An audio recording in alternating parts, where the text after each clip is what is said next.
as I continue to go through my hip-hop albums, I realize I have quite a few Murder Inc. albums.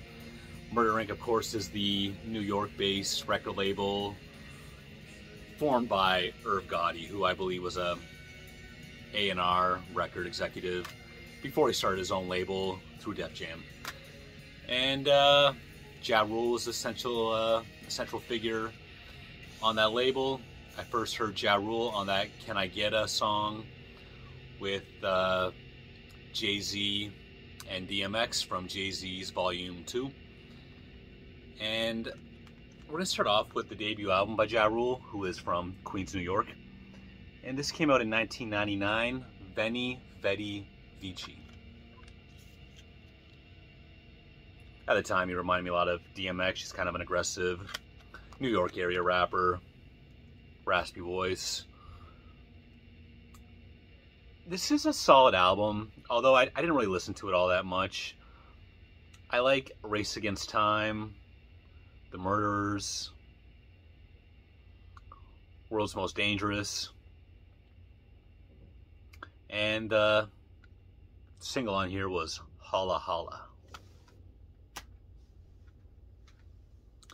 So the next album, Rule 336, this came out on Murder Inc. and Def Jam in 2000, and this brought him to another level.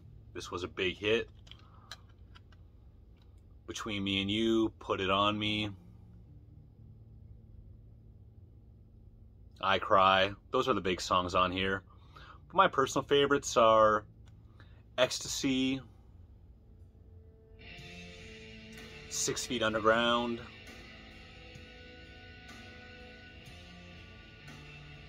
It's Your Life. At the time, I did not like these R&B style hits that Ja Rule made. But as years have gone on, I think they are legitimately good pop songs for what they are.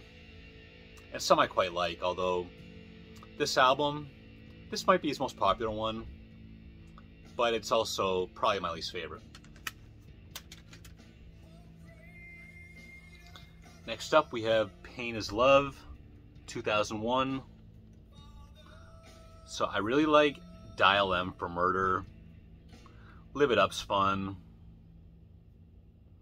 Always on Time, that was a big song. I'm Real, I always thought that was a pretty good song.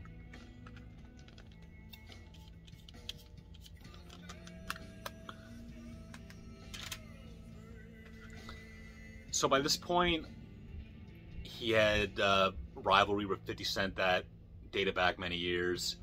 50 Cent came out in, what, maybe 2003, 2004, and I was in college at the time. He was massive, and right away people did not like Ja Rule anymore. But I think at this point, his music, in my opinion, just got better. The Last Temptation album came out, and I really like this one. Thug Levin with Bobby Brown, Mesmerize, those are both two mainstream songs and hits, but I like them both. The Pledge remix with Nas, Murder Reigns, Connected with Eastwood and Crooked I, who were on the Death Row records that never really took off in the end.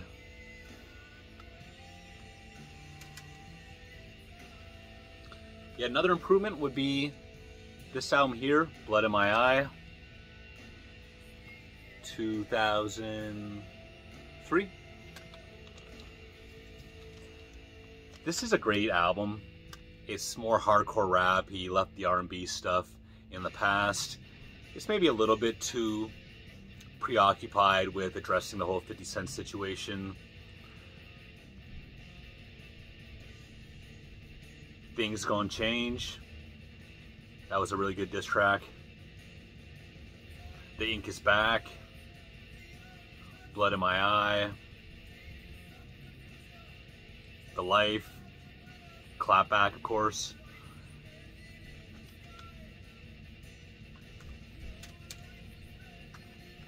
Next up, R.U.L.E. The Next Year, 2004.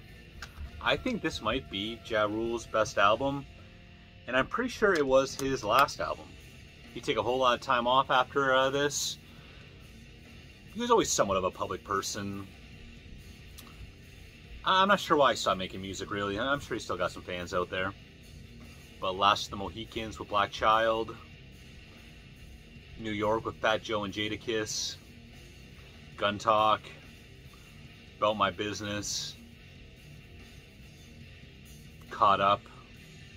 This is the best Ja Rule album.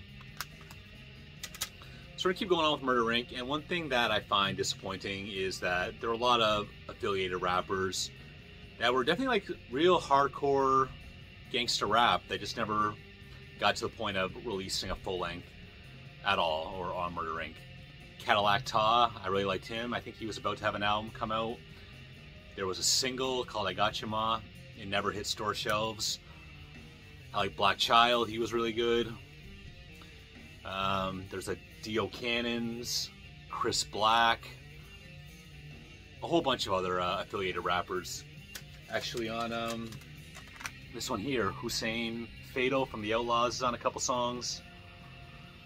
He was kind of working with them a bit.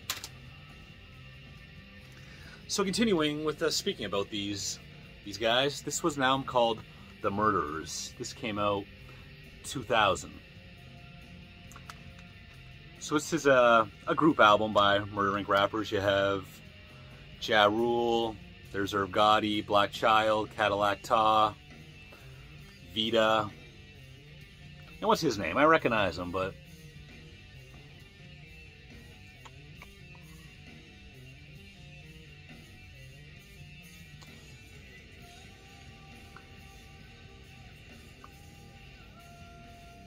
I'm not sure who that is. But anyways, this is a great album. I like the title track, Murderers. I especially like Well, If You Were My Bitch is pretty good. We Different. I think that was a song that was aimed at 50 Cent before 50 Cent blew up.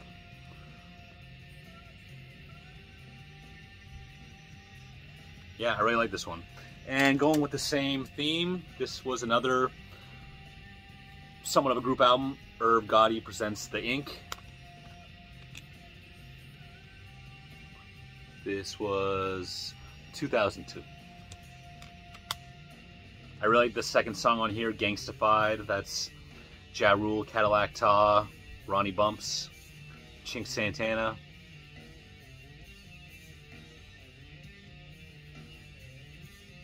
Ride With Us, One Hearse, Two Suburbans,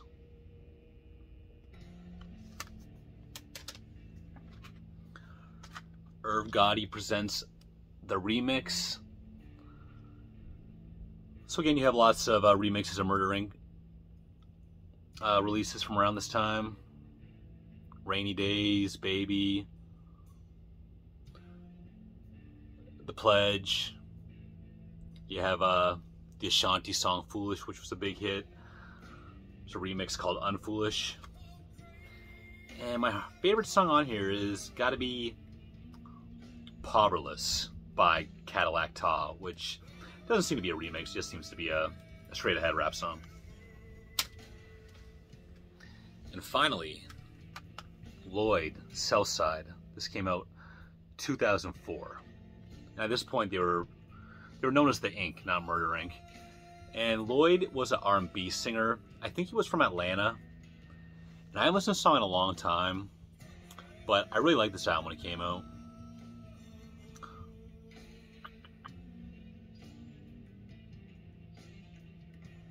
I gotta be honest, I can't really name which songs I like, but I do remember it was a front-heavy loaded album. Like the first 5 songs I quite liked. And again, I don't think Murder Inc. did a whole lot in the years following that. A lot of these guys still pop their heads up. Yeah, that's it. Thanks for watching.